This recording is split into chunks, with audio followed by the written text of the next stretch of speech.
Welcome to Comics Conversation, where I do my best to guide new Flash comic book readers through the sometimes confusing Flash reading order. This is the part 1 video of the Flash reading order series. Keep this in mind while I go over these books, but some are out of print and it is difficult to obtain them. Now I will mention which books are out of print and if there is something important that you would miss. Also, before going over the first book, I do want to quickly explain what each age is in comics. There are 4 main ages in comic books, and those are the Golden Age, the Silver Age, the Bronze Age, and the Modern Age. The Golden Age are comics from 1938 to 1956, the Silver Age is from 1956 to 1970, the Bronze Age spans from 1970 to 1984, and the Modern Age is from 1985 all the way up to present day. Starting with our first book in the reading order, The Golden Age Flash Archives Volume 1. This book is out of print and goes for around $200. I'm not saying that it is not worth it because I have not read the issues, but $200 for only 17 issues, I personally would not pay that much for a book. But going over what this book is about, this collects issues of The Flash from the 1940s. This has the first appearance of The Flash, but at this time the Flash was Jay Garrick, the original Flash. The second book on this reading order is The Golden Age Flash Archives Volume 2. This book is still available for a reasonable price, going for around $30 to $40. This collects issues of The Flash number 18 through 24, with Jay Garrick still as The Flash. During this era of comic books, the issues are just standalone stories, so you really would not be missing that much if you did not purchase the first volume. Still, if you are a new reader, I would suggest starting with the Flash run from the 1990s, and while I go through the books, I will say which are good starting points for new readers. And that is really all we got for the Golden Age other than one issue with Jay Garrick still as the Flash in this Omnibus book, which is the Flash issue number 104. This means that roughly 90 issues of the Flash from the Golden Age has not been collected in book format yet, which is another reason I would suggest not to purchase those 2 books. Now going over this Flash Omnibus, one standout issue in this book is Showcase number 4. This is the first appearance of Barry Allen as the Flash. Not only that, but when this issue was published in 1956, it was considered the start of the Silver Age for comic books. Also, this book has a lot of first appearances where we are introduced to iconic Flash villains for the first time, such as Weather Wizard, Captain Cold, and Gorilla Grodd, just to name a few. There are 2 other stories that stand out in this book, and one of them is the first appearance of Wally West. I bring this up because I want you to know the relationship he has to Barry Allen, which is that Barry Allen is his uncle. The reason I said this was because this is needed to know to understand what happens in books later on. Of course, it is mentioned again multiple times in those later books, but I figured I should mention it now before continuing this reading order. I do also want to bring up the story known as The Flash of Two Worlds. I will leave out a lot of the details, but the main premise of this is that the Flash, Barry Allen, vibrates to such an extent that he connects frequencies to another world, and that world is home to the Flash, Jay Garrick. This story was able to bring forth the idea that in the DC universe, there is a multiverse, and if you do not want to purchase this large omnibus book, this story is available in deluxe edition hardcover format. This is a smaller book, and if you are not interested in reading all of the comics from this era of comic books, I would suggest to at least purchase that deluxe edition book. One final thing to mention is that not all of the issues in here are standalone stories. Towards the end of this book, the issues have chapters or parts 1 and 2, and I guess this is because more comic book readers wanted to tune in for the next chapter of the story because they do not want only standalone issues.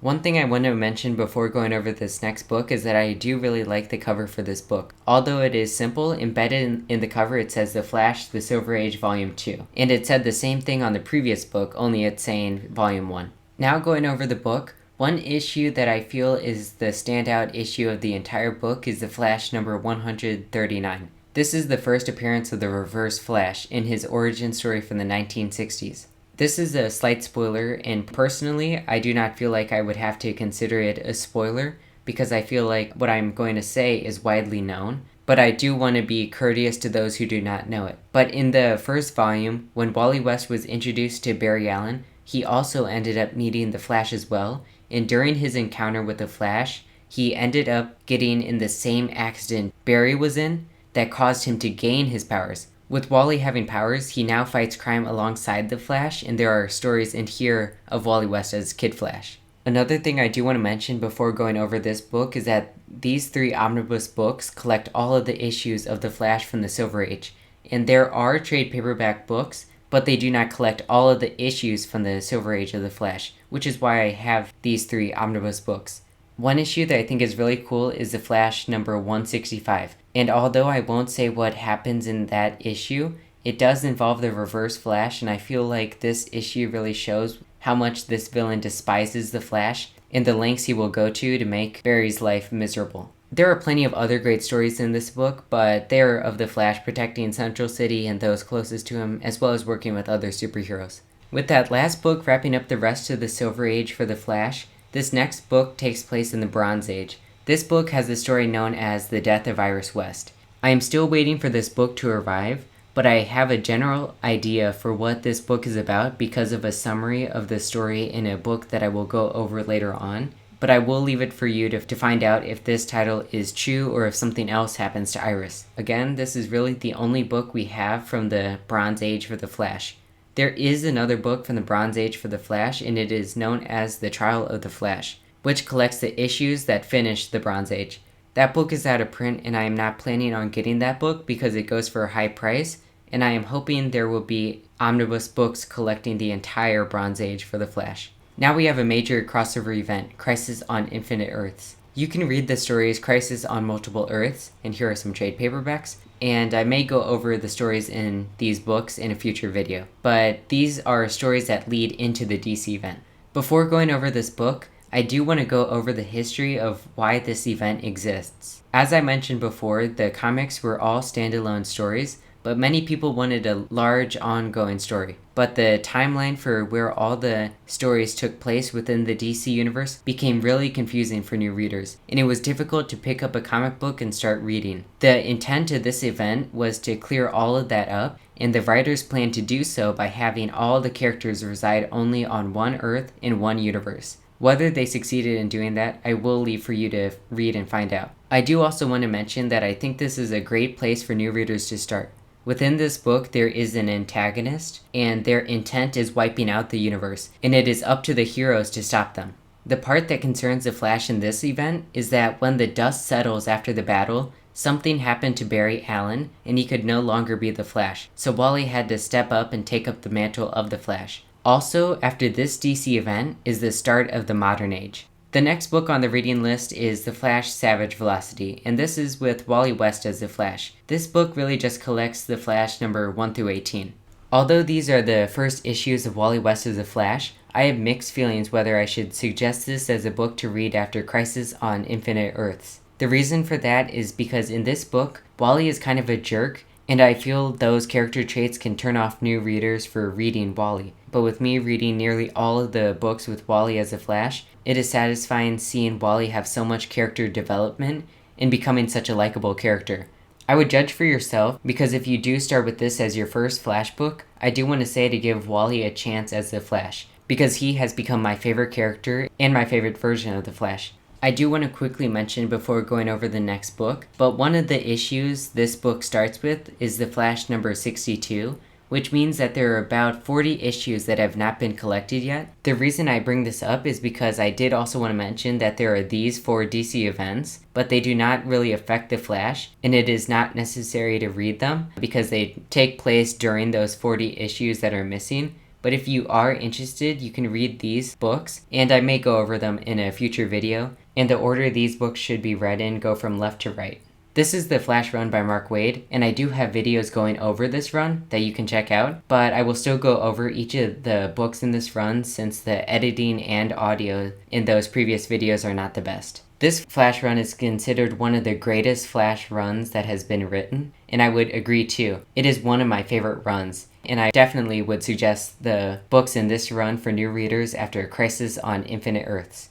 Now going over book 1, the standout story in this book is the story known as Born to Run. Born to Run retells the story of when Wally met Barry, because with Crisis on Infinite Earths changing the history of the DC universe, the writers wanted to add in certain details as well as take out others. One other thing to note is that there are 2 DC events in this book, Armageddon 2001 and Eclipso Darkness Within. I bring this up because they do involve the Flash, but the events have not been collected in book format. And not knowing that it was a DC event confused me, so just ignore what happens in the last issue as well as what happened in Armageddon 2001. This book contains one of my favorite Flash stories. I did say that Barry had to stop being the Flash because of what happened in Crisis on Infinite Earths, but in this book, Barry Allen is able to come back and be the Flash again. There are other issues that are collected in here, but this book is mainly about the story of Barry Allen returning as the Flash. This next book does not have too much that stands out since this leads into the next DC event. But one thing I do want to mention is that near the end of the book, we are introduced to a character, Bart Allen, and I will leave it to you to read this and find out if he is related to Barry Allen. This character does end up playing a larger role in future Flash stories. At the end of the book, Wally is going up against one of his villains, but they end up in a different time, and this leads into the next DC event, 0 Hour Crisis in Time. As I said earlier, Crisis on Infinite Earths was about changing the multiverse and making it a lot less confusing, but now 0 Hour is intended to clear up the timelines and make them less confusing. If you're not interested in reading this event, I will just say that Wally's connection to the Speed Force was disrupted, but if you are interested in reading this, I will leave it to you to find out all the details of what happened to Wally. This next book has another great story. This story is known as Terminal Velocity, and as I said before, that Bart would play a larger role in future Flash stories, Bart becomes a superhero known as Impulse.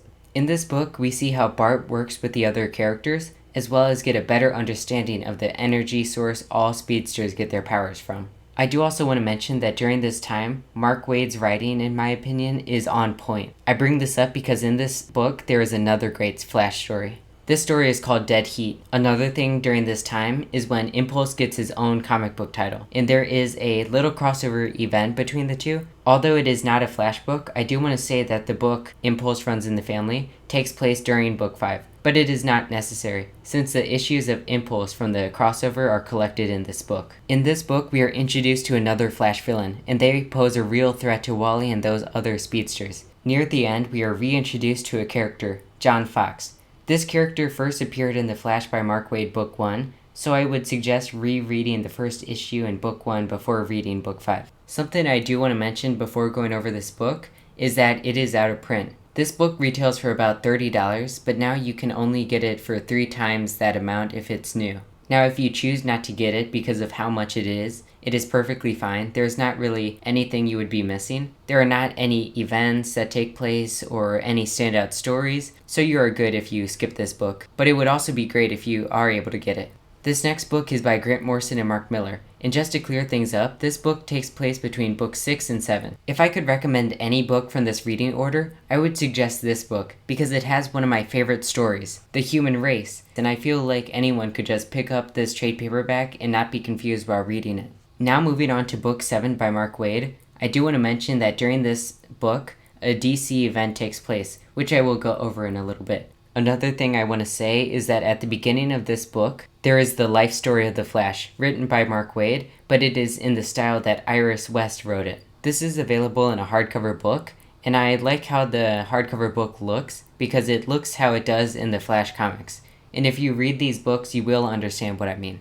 In this book, as I said, there is a DC event, and it is known as DC 1 million. Now, the omnibus version of the book is out of print, and I have not read it, but I have heard that it is an entertaining event. So if you're able to get a hold of it, that is great. But it is fine if you don't. You might only be a little bit confused until you start reading the next story in this Flash book, Chain Lightning. This second to last book that I will be going over is the final book of the Flash run by Mark Waid. There are other books written by him, which I will go over in the next video, but for the time being, this is the final book written by him. This book's standout story is about how there are 3 different Wally Wests, and the other characters have to figure out which is their Wally. This is just a general idea of the story, but in my opinion, this is another great story by Mark Waid. The last issue in this book is written by another person other than Mark Waid, and this is included because this is the issue separating the Mark Waid run and the Jeff Johns run. This final book does not really have much to do with the Flash. It contains Impulse issues, but since the book has the title for the Flash, I included it, but through all the research on where this book takes place, I have not been able to figure it out. So if you are interested in reading it, I would suggest to read it before the Jeff Johns run. And that does it for this part 1 of the Flash reading order series. I do have a Google document of this reading order included with pictures, and I will have a link to it in the description below. I hope this has helped you in any way, and I hope you stay tuned for the part 2 and part 3 videos that will be released next week. Thank you for watching.